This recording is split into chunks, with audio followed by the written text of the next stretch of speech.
सूरत नाजिल फरमाई बनी इसराइल, सूरह बनी इसराइल। उसके अंदर अल्लाह ने फरमाया मस्जिदुल अक्सा की फजीलत और बैतुल मक़दिस उस रूए ज़मीन की फजीलत को बयान कर दिया। अल्लाह फरमाता है सुब्हानल्लज़ी अस्रा बिअब्दिही लैलन मिनल मस्जिदिल हरामी इलल मस्जिदिल अक़सल्लज़ी बारकना हौलहु लिनुरियहु मिन आयातिना इन्नहु हुवस्समीउल बसीर। ओ लोगों, ये वो ज़मीन है, ये ज़मीन का वो टुकड़ा है जिस ज़मीन के टुकड़े को मैंने अंबियाओं का मस्कन बनाया, नबियों का ठिकाना बनाया और नबियों के लिए मैंने क़िबला अव्वल भी बनाया। क्या फरमाया? अल्लज़ी बारकना हौलहु लिनुरियहु मिन आयातिना। ओ लोगों सुनो, ये वो ज़मीन का टुकड़ा है जिसके अंदर मैंने बरकतें रखी, रहमतें रखी और उसके अंदर मैंने मुख्तलिफ निशानियाँ भी रखी है, निशानियाँ भी रखी और ताकीद की। बनी इसराइल यहूदियों को अल्लाह ताकीद फरमाता वक़ज़ैना इला बनी इसराइल लियुफ़सिदा फ़िल अर्ज़ि व युहलिकल अर्ज़। के बनी इसराइल, तुम्हारे लिए मैं फ़ैसला कर देता हूँ कि जो तुम दुनिया के अंदर फसाद फैलाते हो ना, ये दुनिया के अंदर जो तुम दहशतगर्द फैलाते हो, इससे बाज आ जाओ। वो क़ज़ैना इला बनी इसराइल, ए बनी इसराइल तुम्हें मैं समझा रहा हूँ। कुरान फरमाता है तुम्हें धमकी देना, वार्निंग देता हूँ कि अपनी इन नापाक हरकतों से बाज आ जाओ, वरना मैं तुम्हें फिर ऐसा मज़ा चखाऊंगा कि सफ़े हस्ती से तुम्हारा नाम और निशान मिटा दूंगा। अल्लाह बार बार इस बनी इसराइल को समझाया क्योंकि बनी इसराइल वो नालायक कौम है, वो नाफरमान कौम है जो हज़ारों अंबियाओं को कत्ल किया है, हज़ारों अंबियाओं की नाफरमानी की है। हज़रत ज़करिया अलैहिस्सलातु वस्सलाम को कत्ल किया, हज़रत यहया अलैहिस्सलातु वस्सलाम को इन्होंने कत्ल किया। मेरे दोस्तों, ये बनी इसराइल जो है आज का ये नाफरमान नहीं है, ये जब से पैदा हुए तब से ही नाफरमान है, क्योंकि बनी इसराइली वो कौम है जिसने अपने भाई को कुएं के अंदर डाल दिया, हज़रत यूसुफ अलैहिस्सलाम। मेरे दोस्तों, अल्लाह तबारक व तआला ने फरमाया कि मस्जिदुल अक्सा वो मस्जिद है जिसके मैंने मेराज के दिन हमारे नबी सल्लल्लाहु अलैहि वसल्लम को बुलाया। मक्कतुल इलल मस्जिदिल हराम इलल मस्जिदिल अक्सा, मस्जिद हराम से बुर्राक पर सवार होकर अल्लाह ने मेरे नबी को कहाँ पहुँचाया? मस्जिदुल अक्सा के अंदर पहुँचाया। और मस्जिदुल अक्सा के अंदर तमाम नबियों को जमा फरमा दिया कि नबी जमा हो जाओ, आज मेरे नबी आखिरुज़्ज़मा आने वाले हैं, आज मैं मुहम्मदुर रसूलुल्लाह का दीदार तुम सब के सामने कराने वाला, और सुन लो तुम सब मुक्तदी बनोगे, मेरा मुहम्मद इमाम बनेगा। तो मस्जिदुल अक्सा की बहुत बड़ी फजीलत। और असल मस्जिदुल अक्सा वो है जो आज हमसे छुपाया जा रहा है, जो आज हमारे सामने जिस घर को जाहिर किया जा रहा है, जो पीला कलर का, जो हरा कलर का वो गुंबद नज़र आ रहा है, वो असल मस्जिदुल अक्सा नहीं है, वो गुंबतुस सखरा है, वो कुब्बतुस सखरा है। कुब्बा के माने आता है चट्टान के, पत्थर के, गुंबद के। तो उन यहूदियों ने साजिश करके उस कुब्बतुस सखरा को ही कह दिया कि यह मस्जिदुल अक्सा है, और असल जो मस्जिदुल अक्सा है उसको छुपा दिया। क्यों छुपाया? क्योंकि उनको हैकले सुलेमानी तामीर करना है।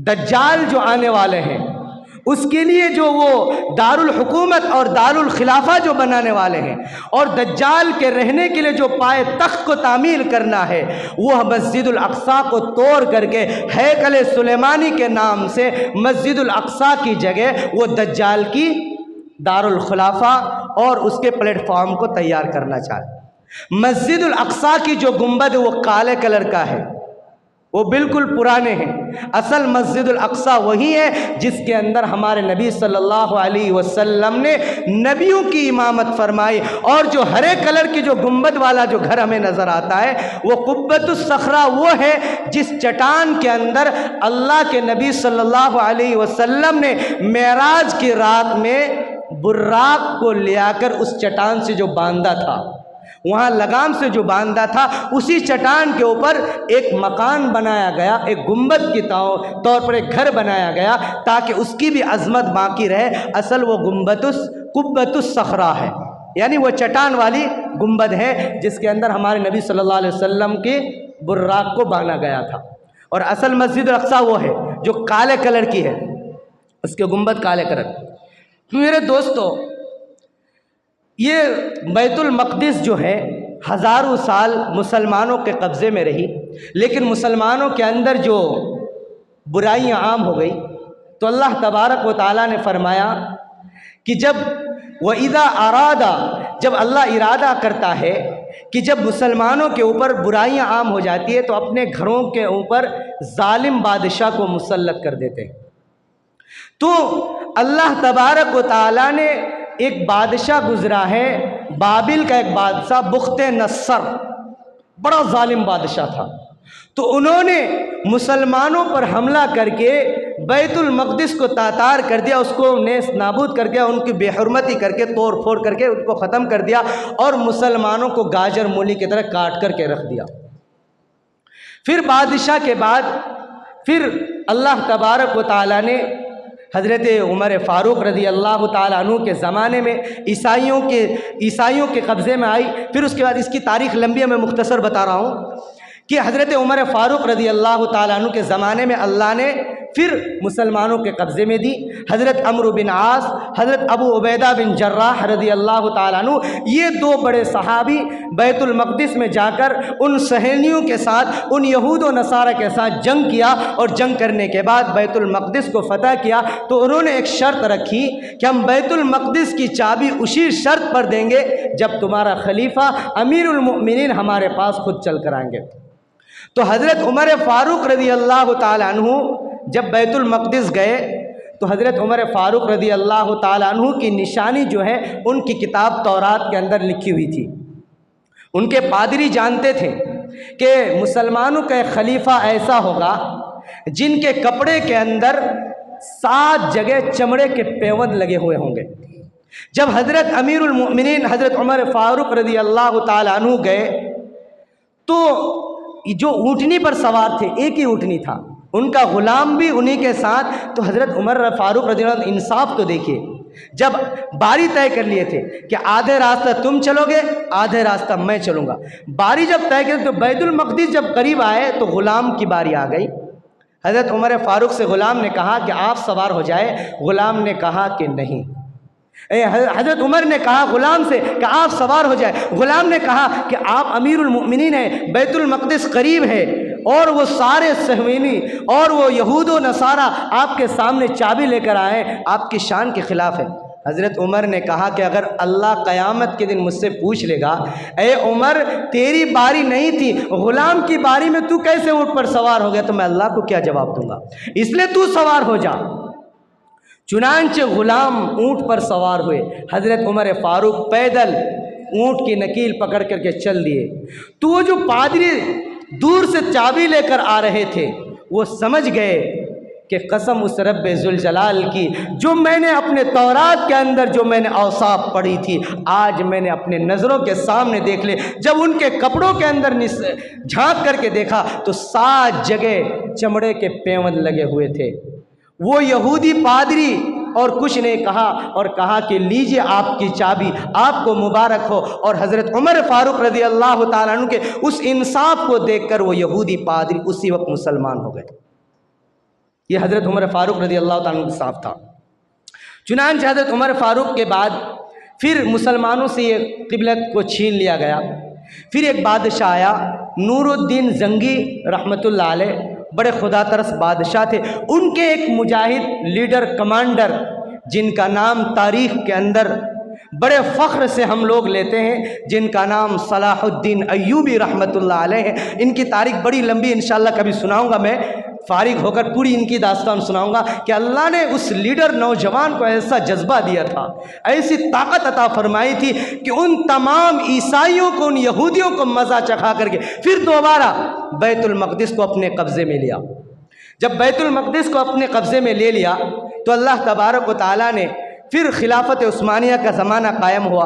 फिर खिलाफत उस्मानिया का ज़माना ख़त्म होने के बाद अरब की नादानी की वजह से, अरब की अय्याशियों की वजह से, अरब की ऐश परस्ती की वजह से अल्लाह ने फिर दोबारा बैतुल मक़दिस को मुसलमानों के हाथ से छीन लिया।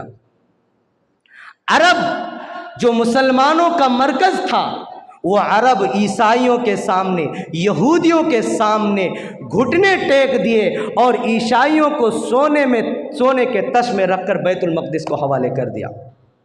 आज की भी अरब जो है ना, आज की जो हुकूमत अरब की है, वो ईसाइयों की, इजराइलियों की ग़ुलाम बनी पड़ी है। मेरे दोस्तों, आज हमारे मुसलमान भाई और बहनों की इज्जतों से खिलवाड़ किया जा रहा है, लेकिन अरब के कानों में जूं नहीं पड़ रही, वो खामोश बैठी तमाशा बनी हुई है।